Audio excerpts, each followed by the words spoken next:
আল্লাহ তাআলার নিকট তিনটি ইস্তেগফার এমন পাওয়ারফুল, যে ইস্তেগফারগুলো যদি কোনো আল্লাহর বান্দা ইখলাসের সাথে চক্ষুগুলো বন্ধ করে আমল করতে পারে, তাহলে ওই বান্দার জীবনের যত বড় বড় গুনাহ রয়েছে, টিভি দেখার গুনাহ, গান শোনার গুনাহ, কবিরা সগীরা, জাহেরি বাতিনি, প্রকাশ্য অপ্রকাশ্য, জিনা ব্যভিচার পরকীয়া সহ সমস্ত গুনাহগুলো আল্লাহ তাআলা মাফ করে তাকে নিষ্পাপ করে দেওয়ার সাথে সাথে যাদের পরিবারের মধ্যে, সংসারের মধ্যে অভাব অনটন, দুঃখ কষ্ট পেরেশানিতে ভুগতেছেন, তাদেরকে আল্লাহ তাআলা গায়বী রিজিকের ব্যবস্থা করে দিবেন। কারণ ইস্তেগফারের মাধ্যমেই কিন্তু আল্লাহ তাআলা জীবনের যৌবনের যত গুনাহ রয়েছে সমস্ত গুনাহগুলো মাফ করে থাকেন। ইস্তেগফারের মাধ্যমেই কিন্তু আপনার যত চাওয়া পাওয়া আছে সমস্ত চাওয়া পাওয়াগুলোকে আপনি আল্লাহ তাআলার কাছ থেকে মিটাতে পারেন। প্রিয় দিনী ভাই ও বোন,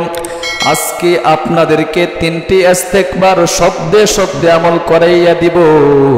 আমার সাথে সাথে আমল করবেন তো আর আপনার কপালটা খুলে যাবে। আল্লাহু আকবার।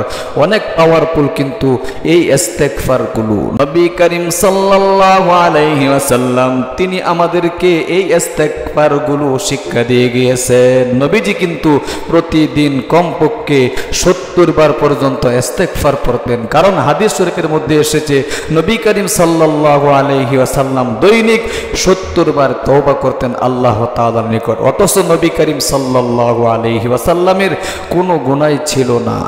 কারণ নবীজি বলেছেন এই ইস্তেগফারের মাধ্যমেই আল্লাহ তাআলার কাছ থেকে গায়বী রিজিক আনা যায়। ইখলাসের সাথে আমলগুলো করলে, চক্ষুগুলো বন্ধ করে মুতাওয়াজ্জিহ হয়ে আল্লাহ তাআলার দিকে যদি আমল করা যায়, তাহলে ইস্তেগফারের মাধ্যমে আল্লাহ তাআলা গায়বী রিজিক বান্দাকে দিয়া থাকে এবং জীবনের যৌবনের গুনাহগুলো মাফ করে থাকে। প্রিয় দিনী ভাই ও বোন, এই জন্য আসুন সময় নষ্ট না করে আমরা চক্ষুগুলো বন্ধ করে, জীবনে অনেক সময় তো নষ্ট করে থাকেন, আজকে আমার সাথে সাথে চক্ষুগুলো বন্ধ করে ইখলাসের সাথে আমলটা একটু করেন না। অনেক সময় তো নষ্ট করে থাকেন গান বাদ্য, টিভি, সিনেমা, টিকটক ইত্যাদি দেখে। পরিবারের শান্তির জন্যে, স্বামী স্ত্রীর মিল মোহাব্বতের জন্যে আপনি কি পারবেন না? আপনি যেটাই মনে রেখে এই আমলটা করবেন, আল্লাহ তাআলা আপনার মনের সকল আশাগুলো পূরণ করে দিবে। প্রিয় দিনী ভাই ও বোন, আমার সাথে সাথে ইখলাসের সাথে স্ক্রিনের মধ্যেও আমি দিয়া দিব, দেখে দেখে আমলগুলো করবেন ইনশাআল্লাহ। করবেন তো কিছুদিন যদি এইভাবে আমল করতে পারেন, আল্লাহ রাব্বুল আলামিন আপনার পরিবারের মধ্যে শান্তি দান করবে, গায়বী রিজিকের ব্যবস্থা করে দিবে। কারণ আল্লাহ তাআলা কোরআন শরীফের মধ্যে বলেছেন, ফাকুল তুস্তাগফিরু রাব্বাকুম ইন্নাহু কানা গাফফারা। আল্লাহু আকবার। যদি আল্লাহর কোনো বান্দা ইস্তেগফার পড়তে পারে, তাহলে আল্লাহ রাব্বুল আলামিন 1 নম্বরে তার জীবনের যৌবনের সমস্ত গুনাহগুলো মাফ করে দিবেন। 2 নম্বরে ইউরসিলিস সামাআ আলাইকুম মিদরারা ওয়া ইউমদিদকুম বিআমওয়ালিন ওয়া বানিনা ওয়া ইয়াজআল লাকুম জান্নাতিন ওয়া ইয়াজআল লাকুম আনহারা। 2 নম্বরে আল্লাহ রাব্বুল আলামিন বলিতেছেন আকাশ থেকে বৃষ্টি বর্ষণের ব্যবস্থা করে দিবেন। এরপরে 3 নম্বরে ধন সম্পদ বাড়াইয়া দিবেন, সন্তান সন্ততি। 4 নম্বরে সন্তান সন্ততি আল্লাহ রাব্বুল আলামিন আপনার বাধ্য করে দিবে। সন্তান অনেকেরই কিন্তু কথা শুনে না। আপনি ইস্তেগফারের আমল করেন না ইখলাসের সাথে, আপনার সন্তান আপনার কথা শুনবে। আল্লাহু আকবার। শুধু তাই নয়, وَيَجْعَلْ لَكُمْ جَنَّاتٍ وَيَجْعَلْ لَكُمْ أَنْهَارًا।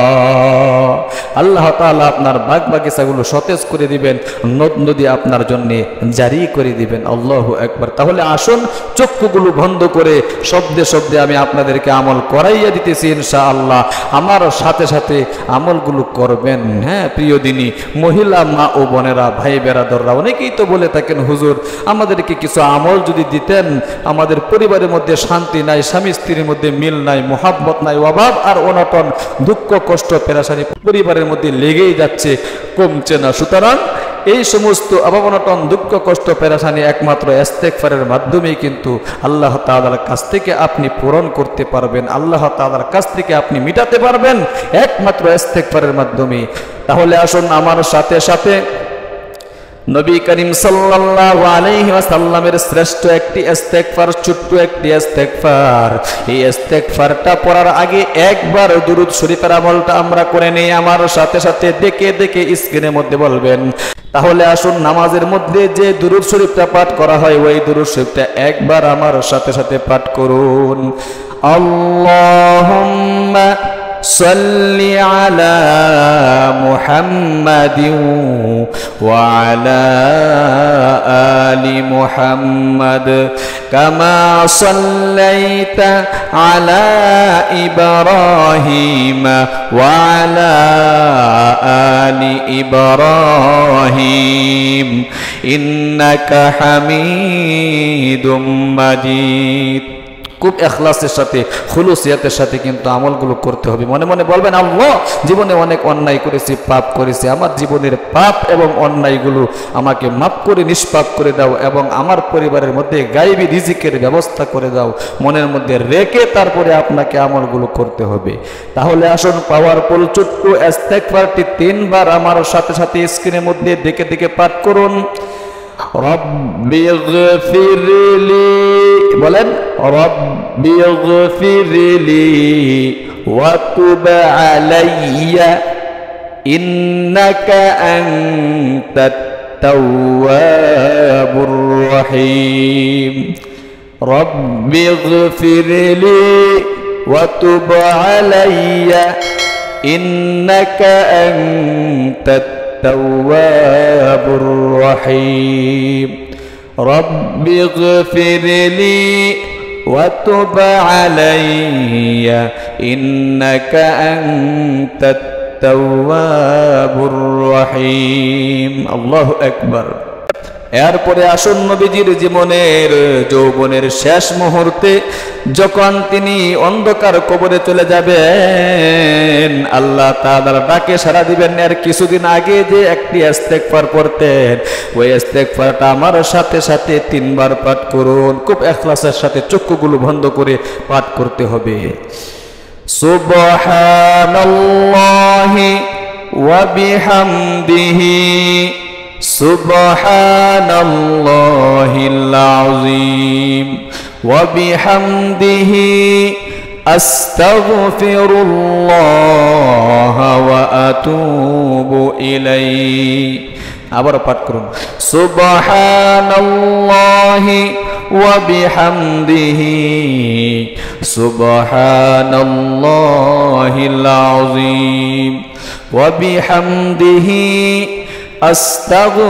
আস্তাগফিরুল্লাহ ওয়া আতুবু ইলাইহি। আল্লাহু আকবার।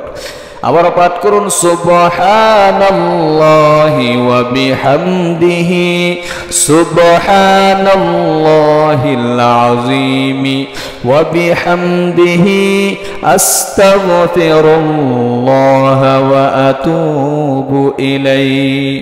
এরপরে 3 নম্বরে যে ইস্তেগফারটি পাঠ করবেন সেই ইস্তেগফারটি হলো তাওবায়ে নাসুহার ইস্তেগফার। আমার সাথে সাথে খুলুসিয়াতের সাথে পাঠ করুন। খুলুসিয়াতের সাথে তাওবায়ে নাসুহার ইস্তেগফারটি যদি পাঠ করতে পারেন আপনার কপাল কিন্তু খুলে যাবে। অনেকের জানা এই ইস্তেগফারটা আমার সাথে সাথে সহিহ শুদ্ধভাবে পাঠ করতে হবে। হ্যাঁ, জানা থাকলে কি হবে, সহিহ শুদ্ধ পাঠ করতে পারেন না, একবার পাঠ করুন, সহিহ শুদ্ধভাবে আমার সাথে সাথে পাঠ করুন। আস্তাগফিরুল্লাহাল্লাযী লা ইলাহা ইল্লা হুয়াল হাইয়ুল কাইয়্যুম ওয়া আতুবু ইলাইহি। আবার পাঠ করুন, আস্তাগফিরুল্লাহাল্লাযী লা ইলাহা ইল্লা হুয়াল হাইয়ুল কাইয়্যুম ওয়া আতুবু ইলাইহি। আস্তাগফিরুল্লাহাল্লাযী লা ইলাহা ইল্লা হুয়াল হাইয়ুল কাইয়্যুম ওয়া আতুবু ইলাইহি। আল্লাহু আকবার, অনেক পাওয়ারফুল। এরপরে আসুন নবী করিম সাল্লাল্লাহু আলাইহি ওয়াসাল্লামের শিক্ষা দেওয়া দুঃখ কষ্ট পেরেশানি দূর করার জন্য পাওয়ারফুল আরেকটি দোয়া সর্বশেষে আমরা পাঠ করে আরেকবার কিন্তু আমাদেরকে দুরূদ শরীফ পাঠ করতে হবে। এই দোয়াটা একবার আমার সাথে সাথে পাঠ করুন। আল্লাহুম্মা ইন্নী আউযু বিকা মিনাল হাম্মি ওয়াল হাযানি ওয়া আউযু বিকা মিনাল আজিজি ওয়াল কাসালি ওয়া আউযু বিকা মিনাল জুবনি ওয়াল বুখলি ওয়া আউযু বিকা মিন গালাবাতিদ দাইনি ওয়া কাহরির রিজাল। আল্লাহু আকবার। এরপরে সর্বশেষে আবার দুরূদ ইব্রাহিমটা পাঠ করবেন একবার, তারপরে সংক্ষিপ্ত মোনাজাত করবেন। আমার সাথে সাথে আবার পাঠ করুন। আল্লাহুম্মা সাল্লি আলা মুহাম্মাদিন ওয়া আলা আলি মুহাম্মাদ কামা সাল্লাইতা আলা ইব্রাহিম ওয়া আলা আলি ইব্রাহিম ইন্নাকা হামিদুম মাজিদ। আল্লাহু আকবার। এরপরে সংক্ষিপ্ত মোনাজাত করবেন। মোনাজাতের মধ্যে বলবেন, আল্লাহ অভাব-অনটনের মধ্যে পড়ে আছি, দুঃখ কষ্টের মধ্যে পড়ে আছি, মাওলা গো তুমি আমাদের অভাব-অনটন দুঃখ কষ্ট পেরেশানি দূর করে গায়বী রিজিকের ব্যবস্থা করে দাও। অনেকে ঋণগ্রস্ততার মধ্যে আছেন, আপনার যে মনের বাসনা রয়েছে, যেটাই মনের বাসনা রয়েছে সেটাই আল্লাহ তাআলার নিকট আপনি ব্যক্ত করবেন। আল্লাহ তাআলা আপনার মনের বাসনাগুলো পূরণ করে দিবেন এবং জীবনের যৌবনের গুণাগুলো মাপ চাইবেন। আল্লাহ তুমি তোমার বান্দা বান্দীদেরকে আজকে অথবা যে কোনো দিনে এই আমলগুলো করার তৌফিক দান করো। আমিন আমিন। আপনি ইনশাআল্লাহ কমেন্ট বক্সে আমিন বলে দোয়ার মধ্যে শামিল থাকবেন। আর আমাদের ইসলামিক চ্যানেলটা কিন্তু একমাত্র আপনাদের উদ্দেশ্যেই খোলা হয়েছে।